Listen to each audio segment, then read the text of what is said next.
Okay, one very important 2x2 table is when the data actually represent matched pairs of matched data. So for example, here we had a matching between two individuals and they were matched on age and sex.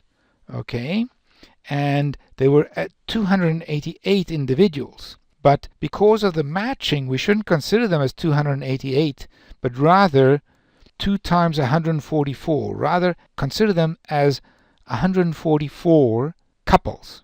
And then for each couple, determine what their diabetes status was and what their myocardial infarction status was. So that's what the study was, to determine whether there's any relationship between diabetic status and myocardial infarction status. And this was done as a matched pair of studies. Okay, and the test we're going to look at is called Mcnamara's test. And this is a sort of a parallel. Remember when we did the t-test, we had the two samples, and then we said either the two samples are independent of each other or the two samples are dependent of each other. Namely, for example, with the before and after. So you measure the same person twice, say before and after. Well, this is the analog with that. So here we're going to have 144 pairs. So if we look at the 144 pairs, we see that there are 9 pairs where they both had diabetes and 82 pairs where neither had diabetes. And this was amongst the MI and amongst those who did not have MI. So with those with no MI and diabetes versus MI and diabetes, there were 9 of those. And then with no diabetes, MI and no MI, there were 82 of those. And the argument is that if there's going to be a difference between those with MI and no MI and diabetic status, then it's the discordant pairs that we should be looking at, these 37 and these 16. And is it just as likely to be in this quadrant as this one? And that's what the McNamara test does. It tests the hypothesis that you're just as likely to be up here as down there if you're going to be a discordant pair.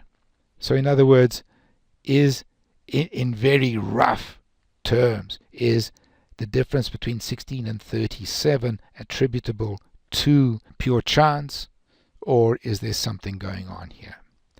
Now note, we ignore what's happening on the diagonal, and that's what some people don't like about this test, is that you could have a zillion on this diagonal and a zillion on this diagonal, and the McNamara test would give you the same answer because it ignores what's going on the diagonal and concentrates fully on the off diagonal.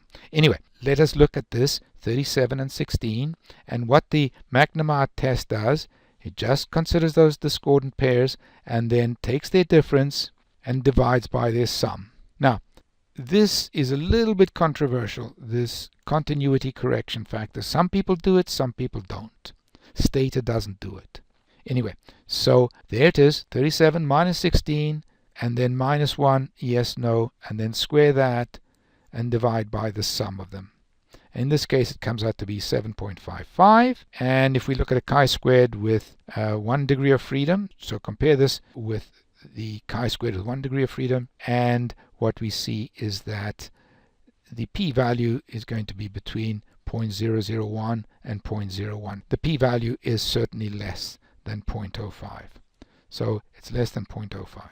So we would reject the hypothesis of equality here. If we feed it to Stater, there it is, and they get 8.32 instead of 7.55. But qualitatively, it doesn't matter because the p-value is still less than 0.05. This is called the McNamara test.